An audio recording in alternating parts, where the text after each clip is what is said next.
드리도록 하겠습니다.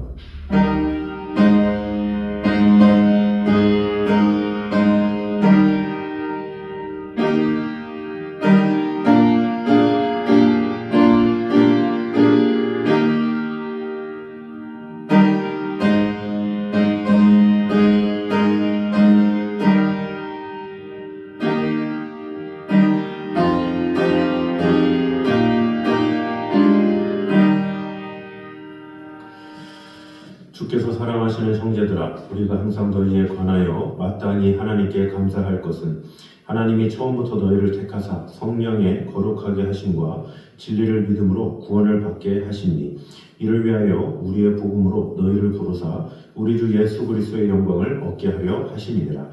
우리에게 귀한 복음을 주셔서 하나님의 사랑과 은혜 가운데 거하게 해주신 주님, 오늘도 주님을 찬양하며 예배하며 우리의 마음이 주님을 향하며 복음으로부터 말미암아 우리에게 새 힘을 주시는 하나님의 은혜와 사랑이 오늘도 가득 임하는 시간 될 수 있도록 주님 언제나 함께하여 주시옵소서. 예수님의 이름으로 기도드립니다. 아멘.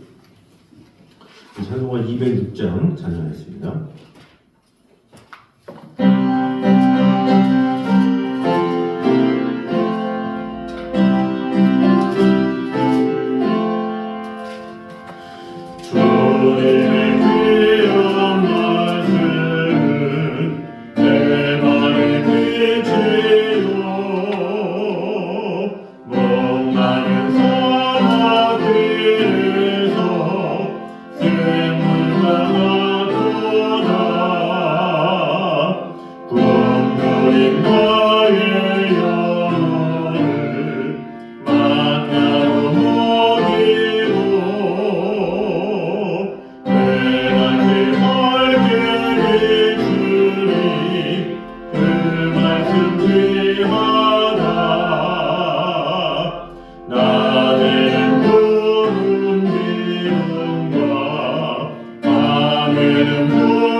우리 하나님 말씀 구약 사무엘하 1장입니다.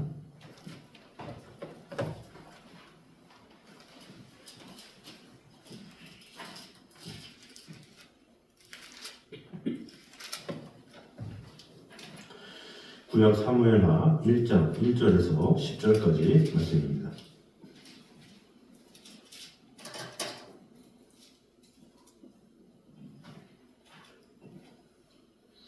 구약 사무엘하 1장 1절에서 10절까지 말씀입니다. 구약 463페이지입니다. 우리 교독하도록 하겠습니다. 저부터 읽겠습니다. 사울이 죽은 후에 다윗이 아말렉 사람을 쳐 죽이고 돌아와 다윗이 시글락에서 이틀을 머물더니, 사흘째 되는 날에 한 사람이 사울의 진영에서 나왔는데 그의 옷은 찢어졌고 머리에는 피 있더라. 그가 다윗에게 나와 땅에 엎드려서 다윗이 그에게 묻되 너는 어디서 왔느냐 하니 대답하되 이스라엘 진영에서 도망하여 왔나이다 하니라. 다윗이 그에게 일이 어떻게 되었느냐 너는 내게 말하라. 그가 대답하되 군사가 전쟁 중에 도망하기도 하였고 무리 가운데 엎드려서 죽은 자도 많았고 사울과 그의 아들 요나단도 죽었나이다 하니라. 다윗이 자기에게 알리는 청년에게 묻되 사울과 그의 아들 요나단이 죽은 줄을 내가 어떻게 아느냐. 그에게 알리는 청년이 이르되 내가 우연히 길보아 산에 올라가보니 사울이 자기 창에 기대고 병거와 기병은 그를 급히 따르는데 사울이 뒤를 돌아 나를 보고 부르시기로 내가 대답하되 내가 여기 있나이다 한즉 내게 이르되 너는 누구냐 하시기로 내가 그에게 대답하되 나는 아말렉 사람이니이다. 또 내게 이르시되 내 목숨이 아직 내게 완전히 있으므로 내가 고통 중에 있나니 청하건대 너는 내 곁에 서서 나를 죽이라 하시기로 그가 엎드러진 후에는 살 수 없는 줄을 내가 알고 그의 곁에 서서 죽이고 그의 머리에 있는 왕관과 팔에 있는 고리를 벗겨서 내 주께로 가져왔나이다 하니라. 아멘. 오늘 읽은 이 사무엘하는 제1부인 1장에서 10장까지 그리고 2부인 11장에서 20장 3부는 21장에서 24장 이렇게 3부로 구성되어 있습니다. 이 가운데 전반부인 1장에서 10장은 하나님께서 사울을 대신해 신정 왕국의 왕으로 예비하신 신본주의 왕인 다윗의 성공 곧 사울 왕의 전사 이후에 다윗이 가는 및 살인죄를 범하기 이전까지 그의 전 이스라엘의 왕으로서의 즉위 과정과 연이어진 왕국의 기틀을 공고히 하기 위한 정치, 종교, 법적 개혁 및 성공적인 정복 전쟁의 기사를 다루고 있습니다. 한편 제1부는 다시 세 부분으로 나뉘어서 살펴볼 수가 있는데 먼저 1장에서 5장은 사울 사후부터 다윗이 전 이스라엘의 왕으로 즉위하고 수도를 헤브론에서 예루살렘으로 천도하기까지의 역사와 사건을 다루고 있습니다. 본문은 이러한 제1장에서 5장 기사의 계시 부분으로 아말렉 소년의 사울왕 및 요나단의 사망 소식 보고와 다윗의 아말렉 소년 처형에 대해서 다루고 있습니다. 주자다시피 본서는 본래 사무엘상과 판권의 책이었습니다. 그러므로 본서의 처음 부분인 본서의 내용이 사무엘상의 마지막 부분인 제31장의 사울의 사망 내용과 연결되는 것은 지극히 당연하다고 볼 수가 있습니다. 이 본문의 내용을 구체적으로 보면 먼저 아까 읽은 1절에서 4절은 사울이 죽은 후 다윗이 아말렉 사람들을 도륙하고 시글락에 돌아와 이틀을 머물고 있을 때 사울의 진영에서 한 아말렉 소년이 다윗에게로 와서 사울 왕과 요나단의 사망 소식을 보고한 사실이 나와 있습니다. 이어서 5절에서 10절은 부상당하여 더 이상 살 가망이 없는 사울 왕을 그의 부탁에 따라 자신이 죽였다는 아말렉 소년의 거짓 진술이 보도되고 있습니다. 여기서 우리는 아말렉 소년이 사울의 죽음에 대해서 거짓으로 보고한 사실에 대해서 주목할 필요가 있습니다. 전투 중에 부상을 당한 사울은 할례 없는 블레셋 사람에게 죽는 것을 수치스럽게 생각한 나머지 스스로 목숨을 끊고 말았죠. 그런데도 아말렉 소년은 자신이 사울을 직접 죽였다 이렇게 허위 보고를 한 것입니다. 이것은 다윗과 사울의 갈등 관계를 알고 있었던 이 소년이 다윗의 정적이었던 사울을 자신이 죽였다고 하면 다윗으로부터 어떤 보상을 받을 것이다 이렇게 기대하였기 때문일 것입니다. 그러나 이 소년은 사울을 죽일 수 있는 결정적인 기회가 두 번이나 있었음에도 오로지 그가 하나님께 기름 부음을 받은 자라는 이유 하나만으로 사울을 죽이지 않았던 다윗의 진노를 사서 오히려 비참한 최후를 맞고 말았습니다. 이는 자기의 이기적 욕심을 따라 거짓을 쫓는 자의 최후가 무엇인지를 잘 암시해주고 있습니다. 아울러 이는 하나님의 아들로서 하나님께 기름 부음 받은 메시아를 자기들의 이기적인 목적에 따라서 십자가에 못 박아 죽인 유대인들의 죄악이 얼마나 큰지를 잘 암시해주고 있다고 할 수가 있습니다. 그럼 오늘 1절에서 10절까지의 내용을 통해서 우리에게 주시는 은혜를 보도록 하겠습니다. 먼저 탐심의 궁극적인 결과는 영원한 멸명임을 보여주고 있습니다. 1절을 보면 사울이 죽은 후에 다윗이 아말렉 사람을 쳐 죽이고 돌아와 다윗이 시글락에서 이틀을 머물더니 하고 있는데 이 사무엘하의 처음이 바로 사울이 죽은 후에 이렇게 시작되고 있습니다. 사람은 누구나 다 죽습니다. 그래서 시브리서 9장 27절에도 한 번 죽는 것은 사람에게 정하신 것이요 그 후에는 심판이 있으리니 이렇게 말씀하고 있죠. 또 이것은 성경을 굳이 제시하지 않는다 할지라도 모든 사람은 다 죽는다는 것을 알고 있습니다. 죽음은 인간이 피할 수 없는 절대 숙명이죠. 이 절대 숙명은 인간의 첫 조상 아담과 하와의 원죄의 결과로 인해서 모든 사람에게 주어졌습니다. 그러나 모든 사람의 죽음이 동일한 의미를 지니는 것은 아닙니다. 나타난 현상만으로는 같은 죽음이라도 그 의미는 전혀 다를 수가 있습니다. 즉 하나님을 섬기고 그 구속의 진리를 믿는 성도에게 있어서 죽음은 영생으로 진입하는 복된 관문이죠. 그러나 반대로 하나님을 등지고 그 뜻에 불순종하는 자의 죽음은 영원한 형벌이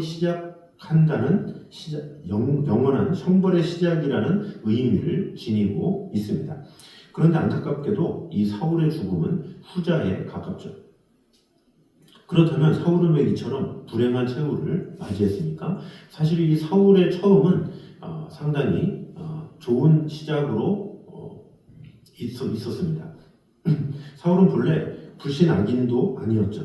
그는 사무엘상 9장에 보면 부모를 잘 섬긴 자였다 이렇게 기록되고 있습니다. 또 자신을 낮추는 겸손한 자다 이렇게 표현되기도 했습니다.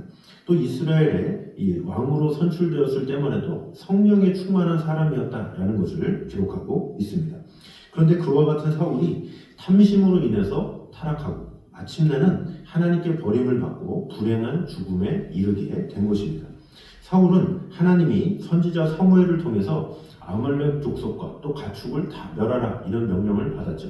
그러나 그들은 백성들의 눈치 때문에 아말렉을 다 멸하지 않고 자신들의 보기 좋은 것들을 남겼다가 오히려 책망을 받기도 합니다.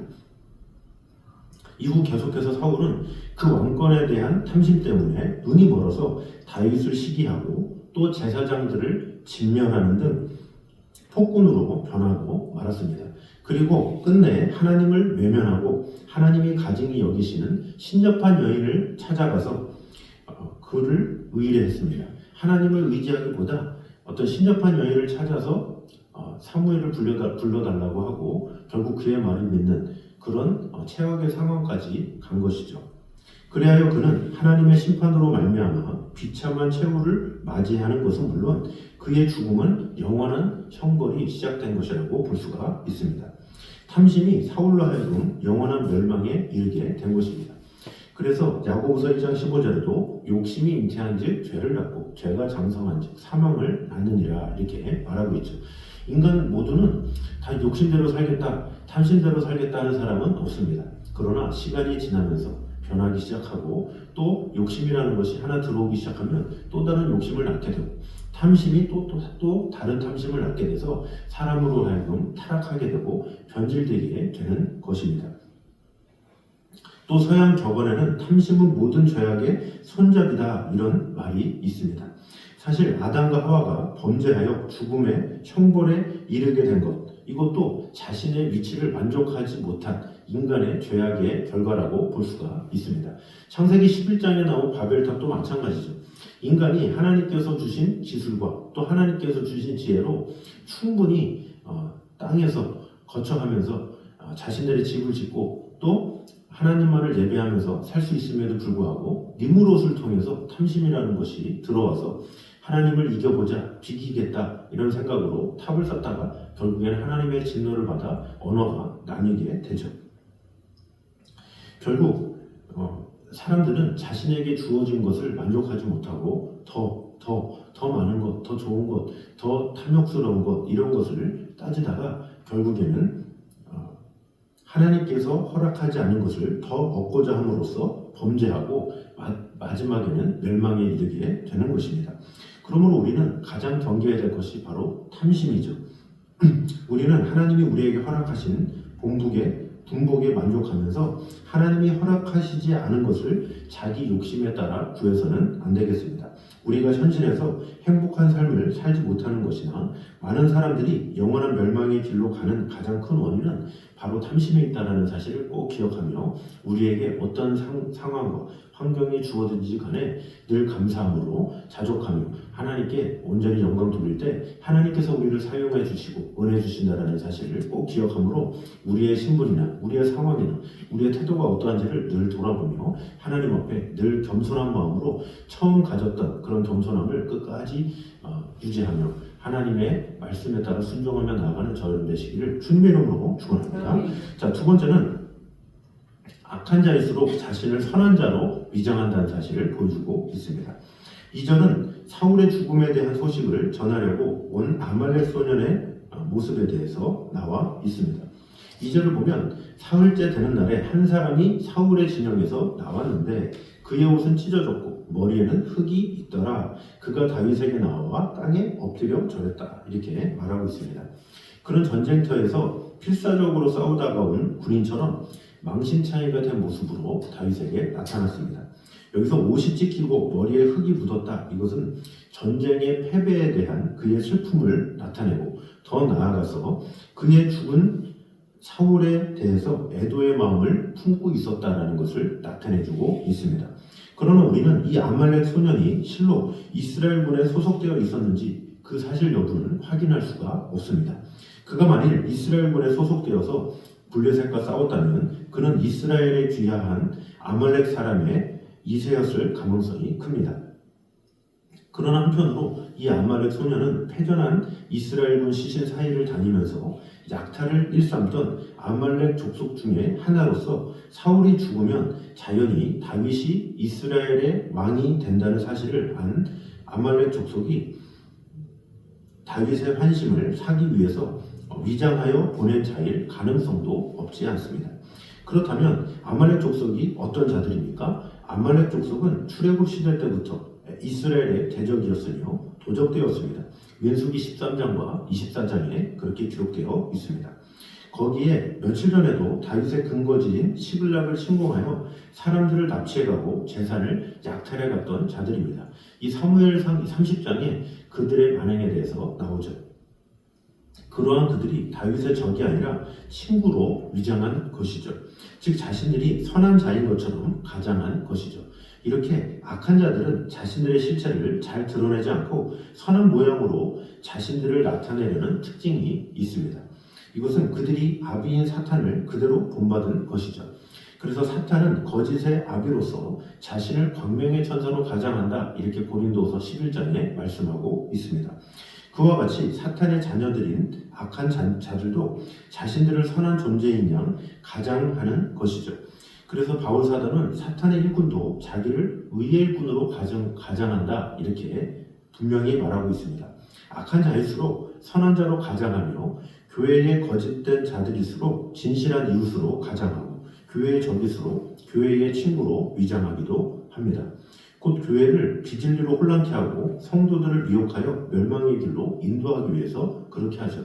그래서 오늘날에도 이단에 속한 자들은 처음에 그렇게 친절하게 그렇게 긴 시간 동안 사람의 마음을 사다가 나중에는 교회를 멸망의 길로 이끌기도 합니다.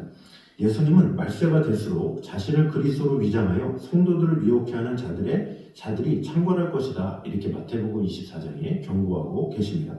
지금도 그와 같은 자들에게 미혹되어서 이단자나 또 배교자로 전락하는 사람들이 많이 있죠. 그러므로 우리는 누구를 대해야 되든지 외모나 언변이나 사회적 지위나 이런 것이 아니라 이것이 항상 열매로 드러나는지를 항상 판단해야 할 것입니다. 지금도 사탄은 위장된 하수인들을 교회에 침투시키고 또한 생활 속에 나타나는 이 겉으로 보이는 열매가 아니라 겉으로 보이는 그런 화려함으로 이 교회에 있는 사람들을 미혹할 때가 많이 있죠.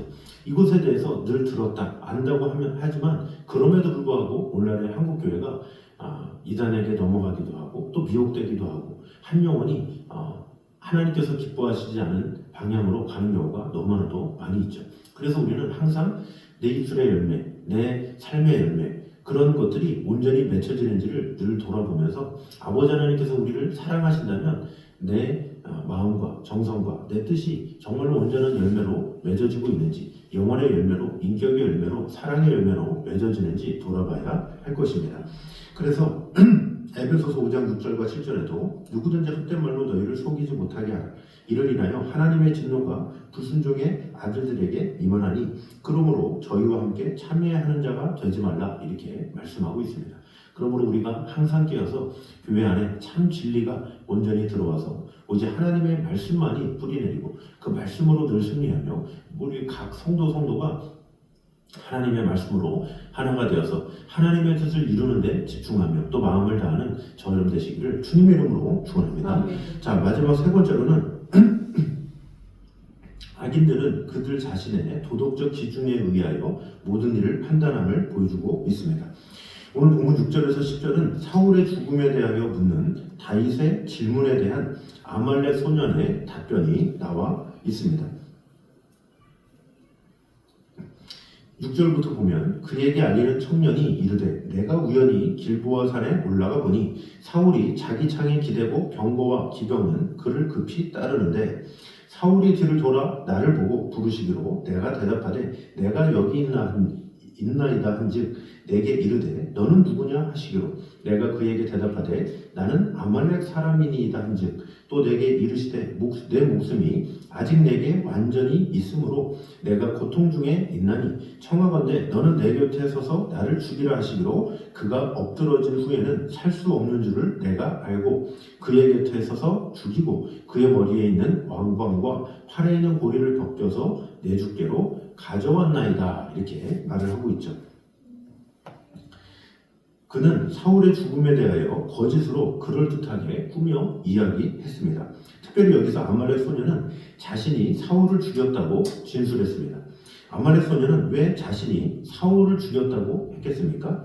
이는 아말렉 소년의 다윗에 대한 잘못된 판단에 기인한다라고 볼 수가 있습니다. 그는 자기가 다윗의 경우라면 사울의 죽음에 대해서 매우 기뻐할 것이다 라고 판단했습니다. 아마 이것은 사람들의 보편적인 태도일 것입니다. 다윗에게 있어서 사울이 누구겠습니까? 원수죠.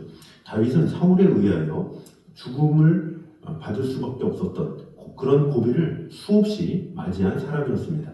또 지금은 조국과 고향을 떠나서 이방 땅에서 망명 생활을 하며 고통을 당하고 있습니다. 그러므로 아말렉 소년은 순전히 자기의 도덕적 기준에 의하여 다윗이 사울의 죽음에 대한 소식을 들으면 기뻐하리라고 판단하고 다윗에게 자신이 사울을 죽였다고 진술한 것입니다. 물론 그가 사울을 죽였다고 진술한 것은 그의 판단에 다윗이 자신의 원수인 사울을 죽여준 자기에게 상급을 베풀어 주실 것이라고 생각하였기 때문입니다. 이렇게 악인들은 모든 것을 자신의 도덕적 기준에 따라 판단합니다. 악인들은 죄악된 그 자신을 선과 악의 기준으로 삼습니다. 그들 자신이 생각한 관점이 모든 일의 척도가 되죠. 또한 그들은 자신의 도덕적 기준에 따라 다른 사람을 판단합니다. 자기가 악을 행하면 다른 사람들도 악을 행할 것이다 라고 생각합니다. 또 그들이 악을 행하면서 흔히 하는 말이 남들도 다 그렇게 한다 라고 생각을 하기도 합니다. 또 로마서 1장 3절을 보면 그들은 악을 행하는 자들을 옳다고까지 하죠. 때문에 그들은 의로운 자들이 선을 행하면 그 일을 도무지 이해하지 못하며 괜히 잘난 체 한다고 비난하기도 합니다. 그러나 이렇게 부패한 자신의 도덕적 기준에 따라 모든 일을 판단하는 악인들의 결과는 영원한 멸망입니다. 본문의 아말렉 소년의 결국이 어떠했습니까? 자신의 악으로 인해서 멸망하고 말았습니다. 악인은 자신의 악하기 그지없는 도덕적 기준에 따라 모든 것을 판단하고 죄악 가운데 행하다가 마침내는 영원한 멸망의 심판을 당하게 되는 것입니다. 그러므로 부패한 인간의 도덕적 기준은 이를 판단하는 데 있어서 그 근거가 될 수가 없습니다. 그러므로 우리는 모든 일의 판단 기준을 어디에 두어야 하겠습니까? 이 사실 악이라는 것은 우리가 온전히 알 수가 없습니다. 왜냐? 사람마다 기준이 다르고 또 가치가 다르고 또 살았던 환경도 다르기 때문에 무엇이 악이다, 선이다 판단할 수 있는 기준이 흐려지는 경우가 많이 있습니다. 또한 내가 좋게 보고 있던 사람이 하는 행동에 대해서 내가 좋게 보던 그 마음으로 인해서 그가 한 선택이 마치 옳은 것처럼 보일 때도 있고 또 내가 안 좋게 보던 사람의 선택에 대해서 그 선택이 좋지 않음에도 좋음에도 불구하고 내가 좋지 않게 보던 그 시야로 인해서 그에 대해서 안 좋게 판단할 수도 있다는 거죠. 그래서 우리는 어떠한 상황에 대해서 그것을 보고 판단하고 또 결정하는 것은 나의 시야가 아니라 나의 생각이 아니라 오직 하나님의 말씀이 되어야 한다는 거죠. 하나님의 말씀이 기준이 되어서 하나님께서는 어떻게 보시고 하나님께서 이 상황을 어떻게 하실까라고 생각하면서 하나님의 말씀에 빗대어 우리는 판단할 때 가장 좋고 가장 의롭고 가장 아름다운 결론을 맺을 수가 있는 것입니다. 로마서 2장 1절을 보면 그러므로 남을 판단하는 사람아 물론 누구든지 내가 핑계치 못할 것은 남을 판단하는 것으로 네가 너를 정죄함이니 판단하는 네가 같은 일을 행한다 이렇게 말을 하고 있죠. 고린도전서 2장 14, 15절에도 육에 속한 사람은 하나님의 성령의 일을 받지 아니하나니 저희에게는 미련하게 보이며 또 깨닫지도 못하나니 이런 일은 영적으로라야 분명함이니라. 신령한 자는 모든 것을 판단하나 자기는 아무에게도 판단을 받지 아니하느니라 이렇게 말씀하고 있죠. 그러므로 우리는 신령한 자로서 하나님의 말씀이 우리 안에 거하도록 그 말씀으로 어떤 것을 세울 수 있도록 늘 마음을 다하고 우리의 마음이 나의 감정이나 사람들의 판단, 기준에 따라서 움직이는 것이 아니라 오직 하나님의 말씀의 기준에 따라서 움직일 수 있도록 우리가 늘 깨어서 하나님의 뜻 안에 거하고 하나님께서 우리에게 하시고자 하는 말씀이 무엇인지를 늘 물어보며 사도 바울이 다메섹 도상에서 주여 누구십니까? 주여 내가 무엇을 아리이까? 이런 질문을 했던 것처럼 우리 또한 하나님의 말씀을 통해서 질문하고 그 하나님의 말씀에 따라 행함으로 하나님께서 정말로 기뻐하시는 하나님께서 원하시는 하나님께서 기뻐하시는 일들을 행하기에 부족함이 없는 저희들 되시기를 주님의 이름으로 축원합니다. 기도하겠습니다. 사랑해 주님 감사합니다. 우리와 늘 언제나 함께 하신 주님 우리의 마음과 생각 이런 모든 것이 자신의 도덕적인 기준이 아니라 하나님의 말씀에 근거한 그런 판단을 할 수 있는 성도들 되게 하여 주시옵소서. 그럴 때 온전한 결단 또 온전한 행동을 하게 됨을 보게 됩니다. 인간적인 기준도 아니요 어떤 인간적인 감정이 아니라 오직 하나님의 말씀이 우리에게 하시고자 하는 그 뜻이 무엇인지를 분명히 알고 그 뜻대로 온전히 행할 수 있도록 인도하여 주시옵소서. 또한 악한 자일수록 자신을 선한 자로 위장할 수 있다는 것을 꼭 기억하므로 지금도 이 교회에 침투하고 있는 적그리스도나 또 여러 가지 그런 것에 미혹되지 않도록 우리가 늘 하나님의 말씀에 온전히 설 수 있도록 주님의 말씀을 우리 안에 깊이 새길 수 있도록 주님 언제나 함께하여 주시옵소서. 또한 탐심의 궁극적인 결과는 영원한 멸망임을 꼭 기억하므로 우리가 주님께서 주신 분복을 감사히 여기며 기뻐하며 주님께서 주신 것에 늘 감사하며 내 마음속에 탐심이 없도록 욕심이 없도록 우리 마음을 주장하여 주셔서 오직 하나님의 말씀으로 이 모든 것을 이기며 승리하며 나아가기에 부족함이 없는 우리 성도들의 삶이 되게 하여 주시옵소서. 예수님의 이름으로 기도드립니다. 아멘. 우리 찬송가 96장 찬양하겠습니다.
온 세상에 모든